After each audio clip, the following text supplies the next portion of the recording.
दोस्तों, आपने आईपीसी यानी इंडियन पैनल कोड का नाम तो सुना ही होगा, यानी कि भारतीय दंड संहिता। हमारे देश में ब्रिटिश काल से यानी कि 1860 से ही भारतीय दंड संहिता चली आ रही है, जिसे लॉर्ड मैकाले की अध्यक्षता में पारित किया गया था।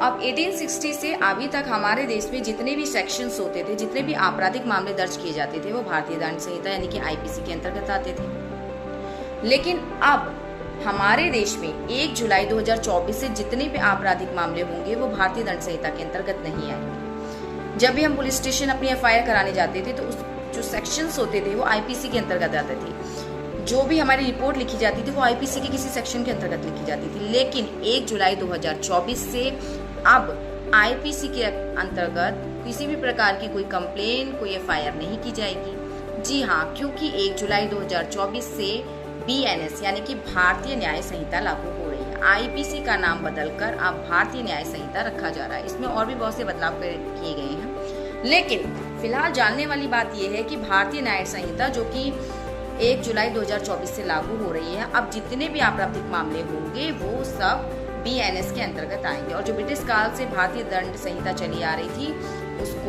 उसका नाम बदल दिया गया है, उसे चेंज कर दिया गया, बहुत सारे बदलाव उसमें किए गए हैं। और भारत के जितने भी भारतीय हम लोग हैं, हमारे देश के प्रत्येक देशवासी को पता होना चाहिए कि अब आईपीसी यानी कि इंडियन पैनल कोड जो है उसको समाप्त किया जा रहा है। और 1 जुलाई 2024 से जितने भी आपराधिक मामले होंगे, जितने भी सेक्शंस होंगे वो बीएनएस यानी कि भारतीय न्याय संहिता के अंतर्गत आएंगे।